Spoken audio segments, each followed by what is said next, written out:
Hello, Maurieo. This is the fifth in my series of reviews of the Quiz 5 from Engineering Maths paper, Semester 1, first year of engineering in the NZDE.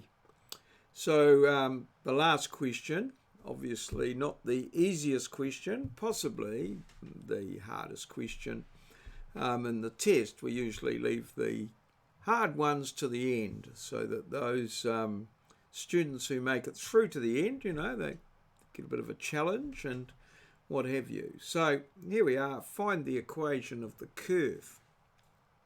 And we have a look at this curve and we can see that it's sort of a wee bit different to the others, I guess, the straight line, the parabola and the cubic.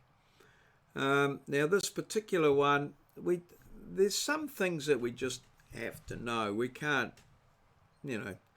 look it up or sort of, in an exam, we can't give it to you. So this particular curve here, and in this course, we ask that you recognise this shape. So this is an exponential curve, and as you can see here, it's going from left to right downwards. So this is actually an exponential curve, and you can see it's decaying, like it's getting, as the numbers get larger, as x gets larger, it gets smaller, closer and closer to zero. And so it's a negative graph. It is a negative graph, but in this instance, I'm just going to treat it not straight off, just sort of say it's negative, and then in the mathematics of it, but just see how it develops. And you'll see that it comes out as negative, which is a point I've been trying to make earlier on with some of the others, that you can still use the sort of positive aspect of it, but eventually it'll tell you that it's negative. It knows what it is. So anyway, here we go. Let's just see what we can do on that eventually. Here it is. Okay, so it takes me a little while to get started. I thought I had it sussed this time, but perhaps not. So our curve is an exponential graph. It's negative, and also known as an exponential decay curve. This might something to apply, we know about radioactive decay, something like this. So, the radioactivity is decaying away, or the half-life and things like that, might follow a curve such as this.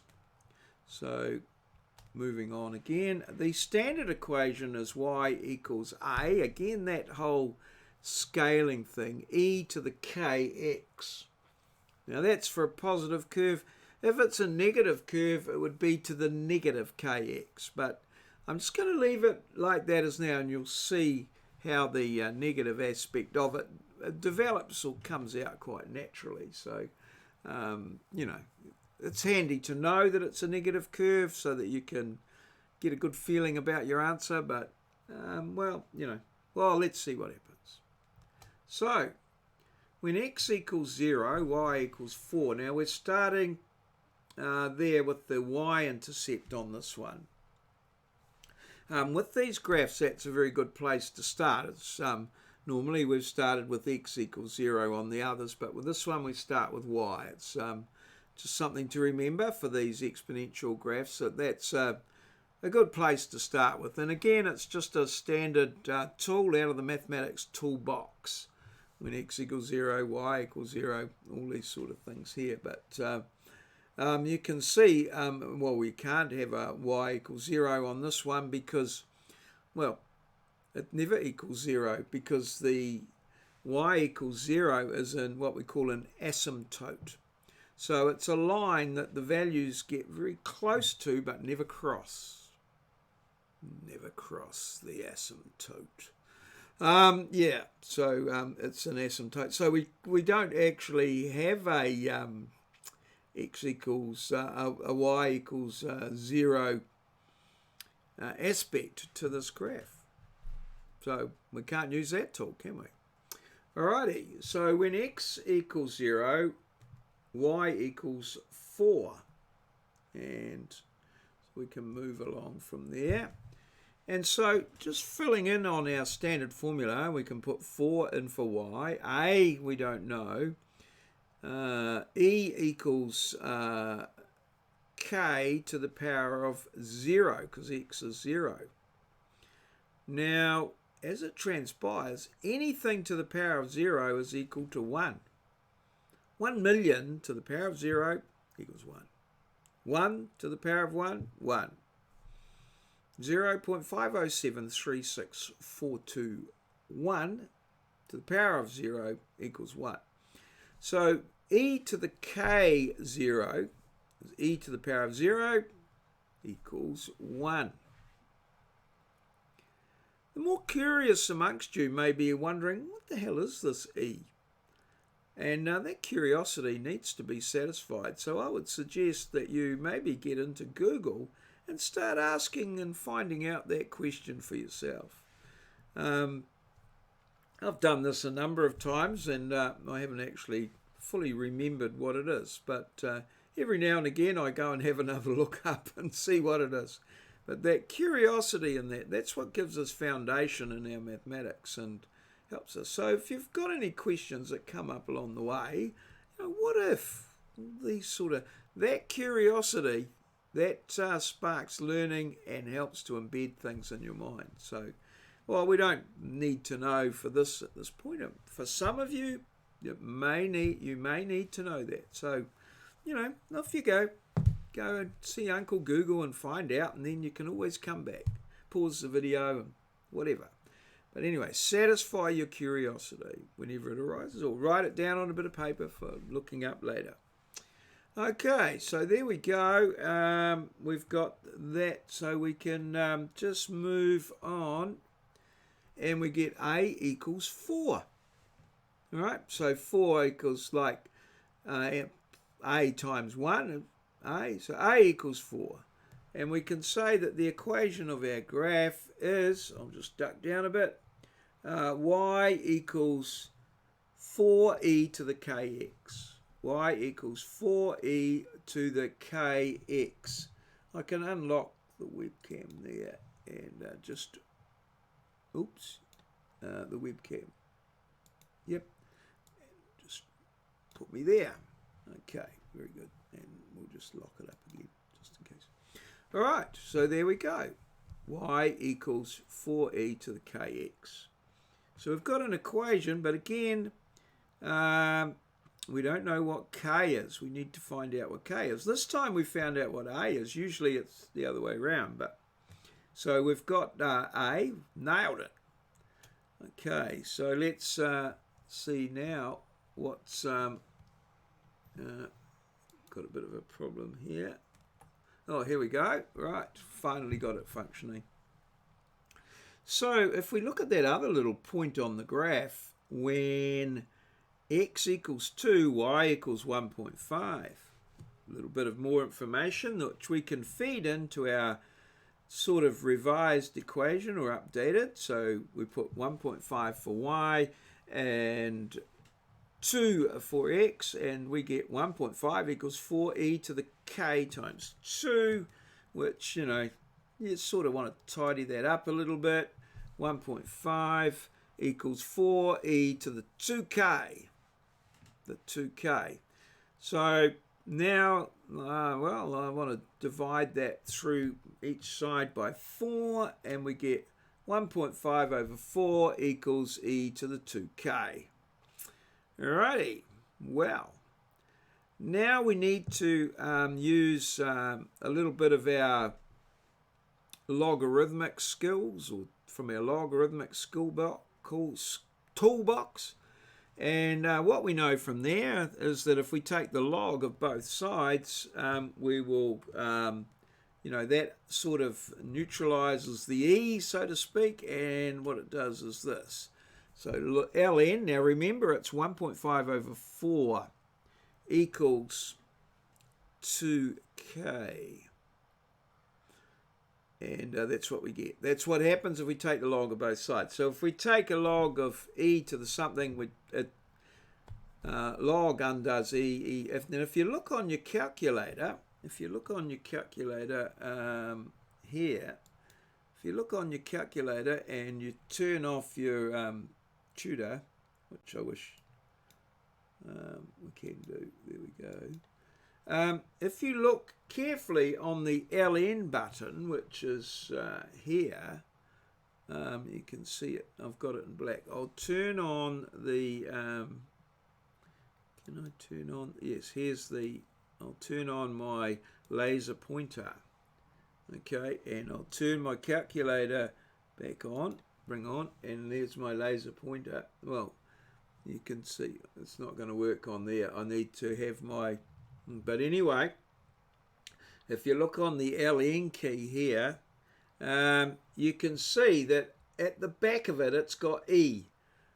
So it's got E and LN. So that tells you the two are related. So I always use that as a reminder, because you're allowed to take your calculator into the exam room. So yeah, I'll get me back. So I know you like just seeing what I'm up to and what have you. So yeah, on the calculator, take the log of both sides there, and you can see that E and ln are related, and log and 10 to the power of x are similarly related as well.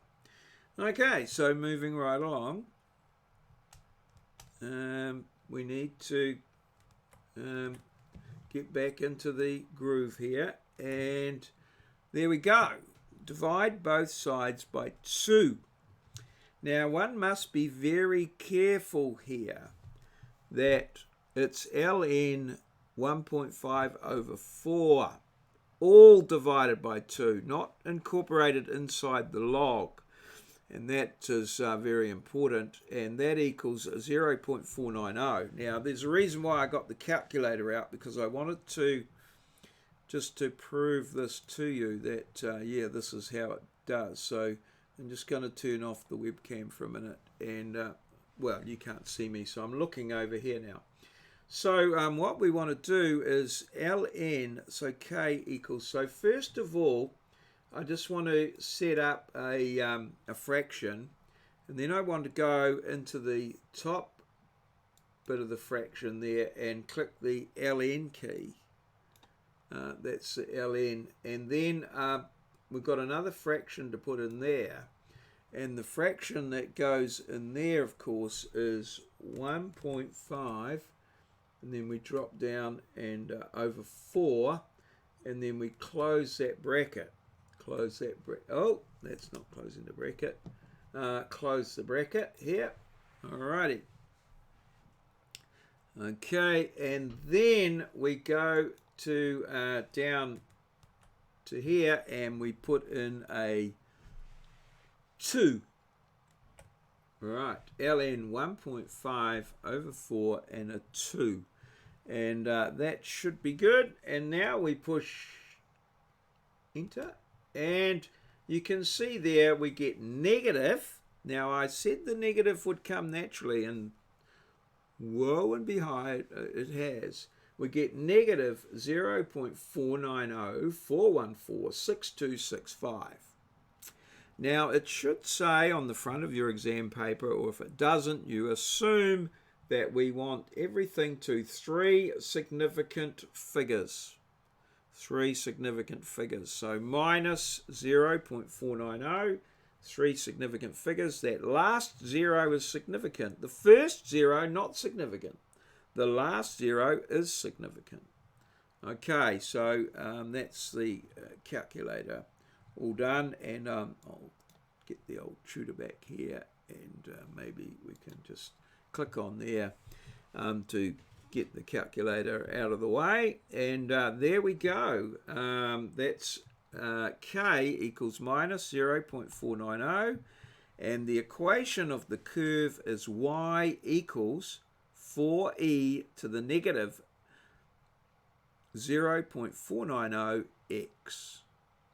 And like I said, the negative aspect of the graph came out there in the so if we had made it negative k in the standard equation there, because we knew it was negative, then k would have come out as 0.49 in that, for that instance. So, you know, it's sort of 6 of one, half a dozen of the other, swings and roundabouts. There's different ways of doing it.